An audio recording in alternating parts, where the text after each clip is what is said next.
वस्तादनी एक डाव राखून ठेवलेला आहे। तो डाव दाखवायची वेळ येऊन देऊ नका।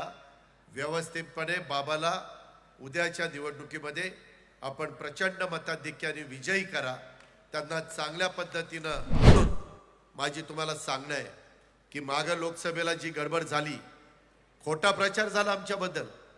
संविधान घटनेचे शिल्पकार डॉक्टर बाबासाहेब आंबेडकरांनी दिलेलं संविधान इतकं उच्च आहे, जगात नंबर 1 चं संविधान आहे। त्याचा आपल्याला सगळ्यांना आदर आहे। आपण आज देखील संविधानाने जे सांगितलं त्या रस्त्याने आपण चाललोय। जे कायदा सांगितलेला त्या कायद्याने आपण चाललोय। कायदा संविधान सगळ्यांना सारखं, घटना सगळ्यांना सारखी। म्हणून माझी विनंती आहे की यावेळेस जरा इथं परिस्थिती वेगळी झाली आहे। आपल्या घरातल्यांनाच काहींना फोडाफोडी करायचं काम चालवलेलं आहे।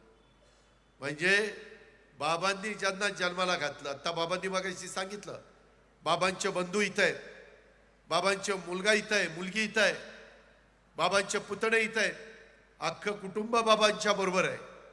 परंतु एकाला बाबांनी चांगल्या पद्धतीने जिल्हा परिषदेचा अध्यक्ष केलं।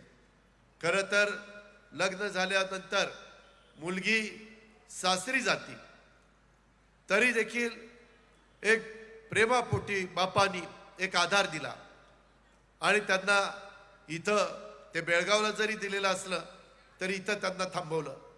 आता बाबाच्याच विरोधात उभे राहायला निघाले। आता काय म्हणायचं? तुम्हाला पटतं का? हे योग्य आहे का? ज्या बापानी जन्म दिला त्या बापाच्याच विरोधात असं कसं चालेल?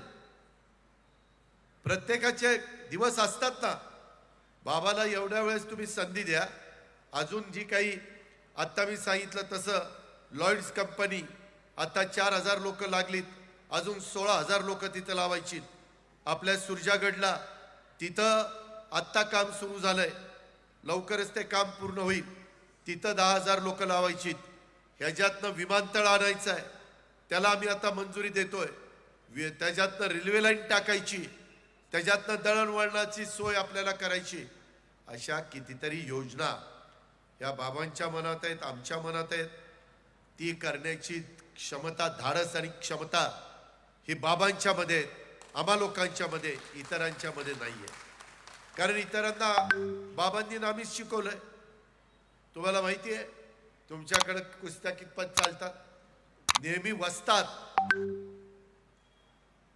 त्याच्या हाताखाली जो शिकतो त्याला सगळे डाव शिकवत नाही, एक डाव राखून ठेवतो, एक डाव वस्ताद राखून ठेवतो। बाकीचे सगळे त्यांना सांगतो। मला त्यांना सांगायचं, अजूनही चूकभूल करू नका। तुमच्या वडिलांच्या बरोबर राहा। वडिलांचं जेवढं लेकीवर प्रेम असतं तेवढं प्रेम कुणीच लेकीवर करू शकत नाही। आणि असं असताना तुम्ही त्याच्यामध्ये कुठंतरी घरामध्ये फूट पाडण्याचा प्रयत्न करताय, हे बरोबर नाही। समाजाला हे आवडत नाही। त्या संदर्भामध्ये आम्ही पण अनुभव त्या ठिकाणी घेतलेला आहे। मी त्याच्यातनं माझी चूक मान्य केली। आता मात्र माझं तुम्हाला सगळ्यांना सांगणं आहे, वस्तादनी एक डाव राखून ठेवलेला आहे। तो डाव दाखवायची वेळ येऊन देऊ नका।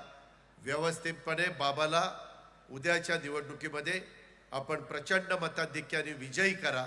त्यांना चांगल्या पद्धतीनं महायुतीचे उमेदवार म्हणून महाराष्ट्राच्या विधानसभेमध्ये पाठवा।